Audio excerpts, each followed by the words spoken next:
Yeah, I know what you're thinking. You can get a job in the Middle East simply by trying or by magic, through others, or by fluke. Remember that competition is everywhere. Some here, some there, but bam! Machedo is the best.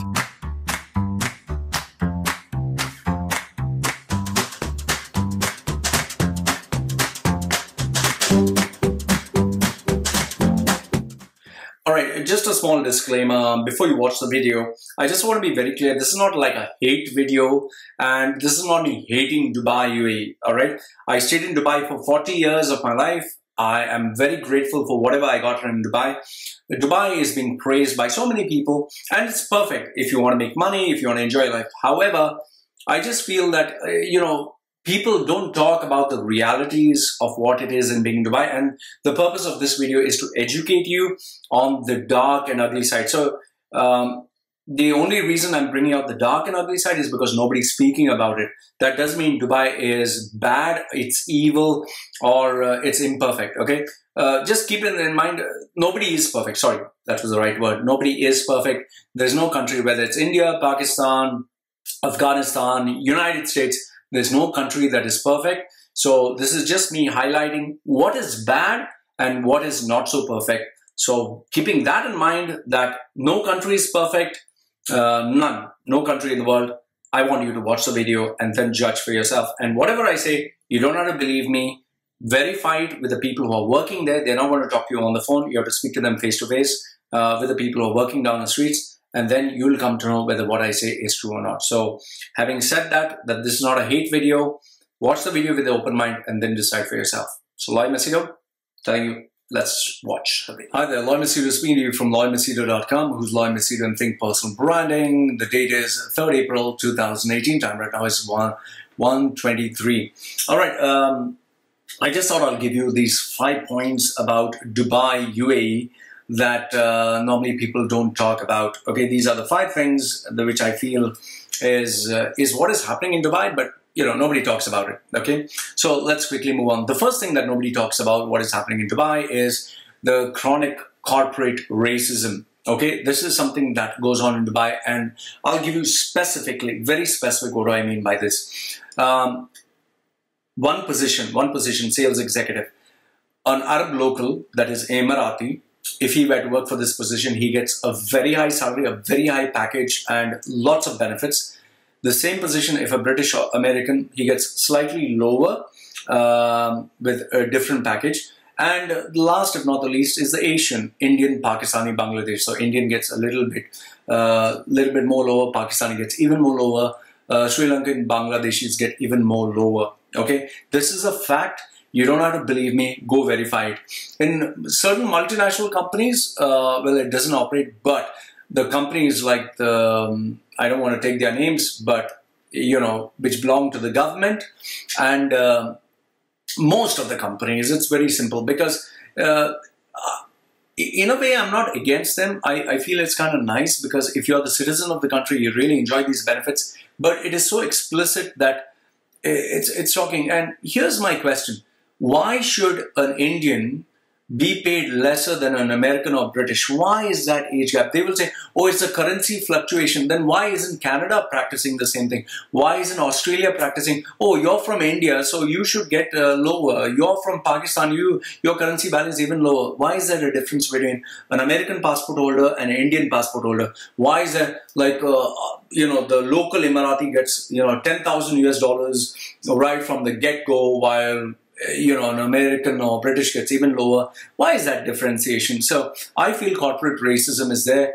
Everyone knows it. Nobody wants to talk about it. And it's a fact. You don't have to believe me. Go speak to the people who are working there. And they're not going to put it on social media because they're afraid, because everything on social media is monitored. So that's the first thing.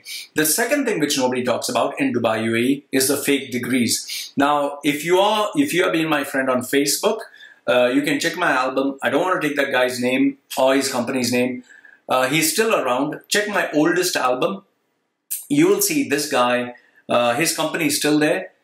He gives $1 million worth of fake degree certificates. The guy's from India. He gives fake degree certificates from India. He brings it here to Dubai. He has a trade license from Ras Al Khaimah. That is one part of the Emirates. He has guys working in Ajman. He has an office set up in Dubai, Dubai, okay, Khalid Center. I don't know if he has changed it. And he conducts examinations in Abu Dhabi, where a degree, imagine an MBA or a PhD, he makes them sit for 1 week every day for 3 to 4 hours. They just have to write papers, file them together, and he has templates of Indian-based institutes. Now he does American, he does English, he does universities from UK, US, all that. He supplies these, and remember this, a piece of paper, any piece of paper, he can get it attested. Okay, I'm not joking. He can get it attested and it becomes a legal fucking document. So these fake degrees are floating around in the whole Middle East market. I went to the Federal Criminal Investigation Department, gave them the evidence with the template, and I told them these fake degree certificates are going on in UAE. You know what did they tell me? They told me, why don't you mind your own business? If your government does not bother, why are you bothered? I was like, what? And before you know it, he found out and, he got me deported. Okay, it's in my albums. Those albums are still there. I'm photographed with the owner. I'm photographed with the fake degree certificates. I have the templates and I give it to Gulf News. I give it to everyone. Nobody was bothered. So all of these guys get these fake degree certificates. You can get one for even up to, nowadays, some of them do for $1,000. They do it for $5,000. It depends what you're looking for. They get it attested. They show the company, oh, I've got my MBA. They get their promotion, then they keep the certificate hidden. Okay, they've been doing this left, right, and center in the Middle East. Nobody talks about it. I have seen this with my own eyes. I've held the certificate. In fact, I have somewhere here, those certificates, some of the templates. I'll show you one of these days. I'm telling you, fake degree certificates are floating around the fucking Dubai UAE market. Everyone knows about it. Nobody is fucking bothered. Now, do I encourage you? Don't do it. Don't do it, because if you get caught, you're in serious shit. However, once you get it attested, you have the green signal. Okay? Google Gulf News fake degree certificate. I'm not talking about only Exact, which is the company in Pakistan. This guy is a bathroom cleaner. Now he has his LinkedIn account where he says he has a PhD in articles. PhD in articles. And he has this American and British, I don't know who these bums are, and saying, I'm Dr. So-and-so. We need to make education a reality. All fucking bullshit. He is a fake. He doesn't have any degree. All the bums. He gave me an MBA. He gave me an MBA in chemistry. He gave me an MBA in something else. 2-3 MBA degrees for, I think, $1,000, and he gave it to me for free. So I'm telling you, this is a major racket in Dubai UAE. Okay. The third one is, it's a slave mentality. Once you sign up with a company, you are a slave in that company, whether you believe me or not. Not saying all the companies, the major ones. Because, number one, they take your passport. You don't have to believe me. Speak to the guys who are working in Dubai, Sharjah, Ras Al Khaimah. Speak to them. Don't have to believe me. They take your passport, which is illegal as per international law. They take your passport away from you, so you can't travel for 2 to 3 years. The second thing is, what they tend to do is, on the contract it says 8 hours, but you'll be expected to work 12 hours, 14 hours. And that's another thing which they don't say, but you have to do. And then there's another thing, you will be asked to come on your holidays, on your free days. The boss will be, if he's British, he'll be taking, I never understood this. They sleep in the sun. They sleep in the sun.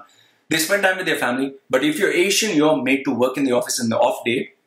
And then, if the company does not get its revenue or profits, they will delay your salaries and you can't do anything about it. So if you come late, you are penalized. But if they gave you the salary late, that's not a problem. And then if the boss is a local or a big guy, you have to call him sir. You trust me, you cannot call Abdullah. Hey Abdullah, how are you doing?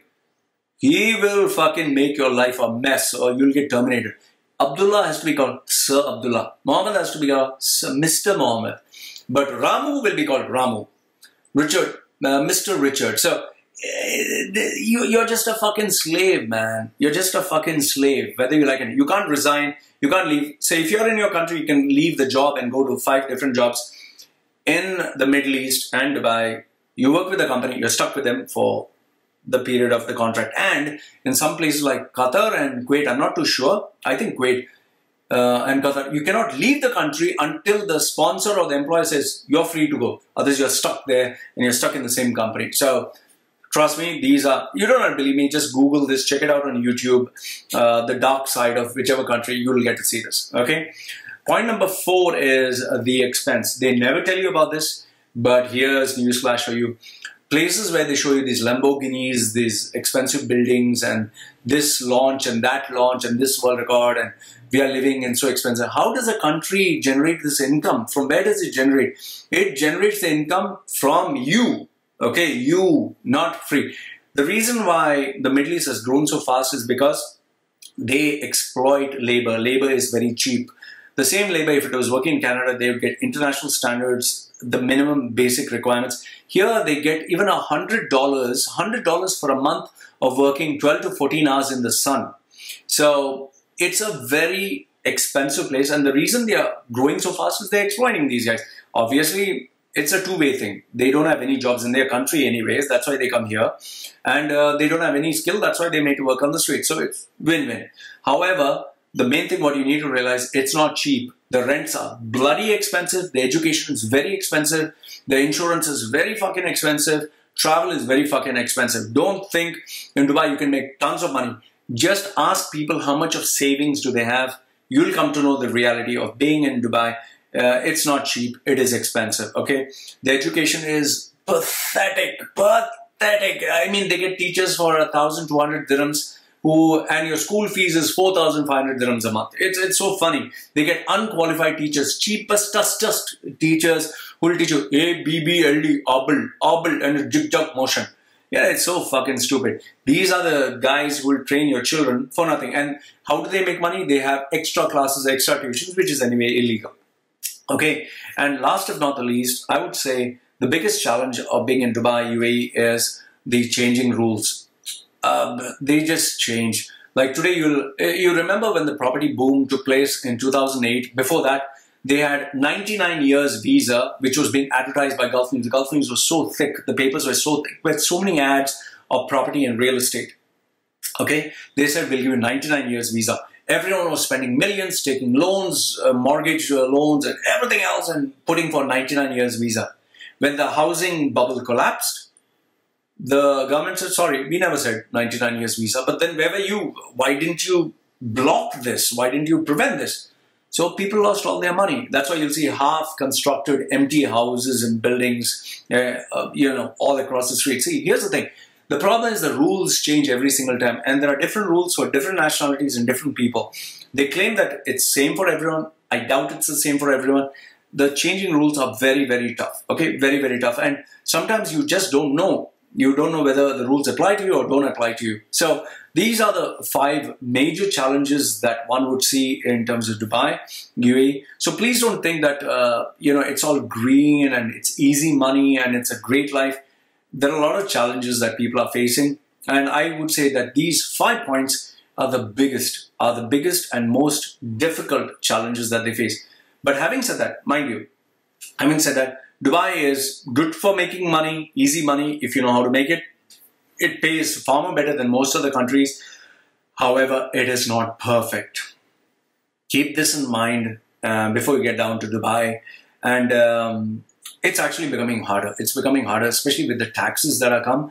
And with the increase of more and more taxes, that charm and the glamour is no longer there. They will see the actual impact of these taxes another 10 to 15 years from today, because people will no longer want to come to Dubai, because Asians came to Dubai because of tax-free money, easy money.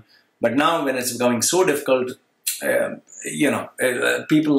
people just would like to move to a country where at least they get citizenship, because this place is the no man's land at the end of the day. You can stay 30 years, 40 years, but the day you're useless, they'll throw you out. And if you have a loan and if you have other financial obligations, you're finished. So this is what I think. Let me know what you think. Lloyd from Machedo.com, who's Lloyd Machedo and Think Personal Branding. Sharing with you his views. Let me know your comments. This is me signing off for now. Take care. Bye.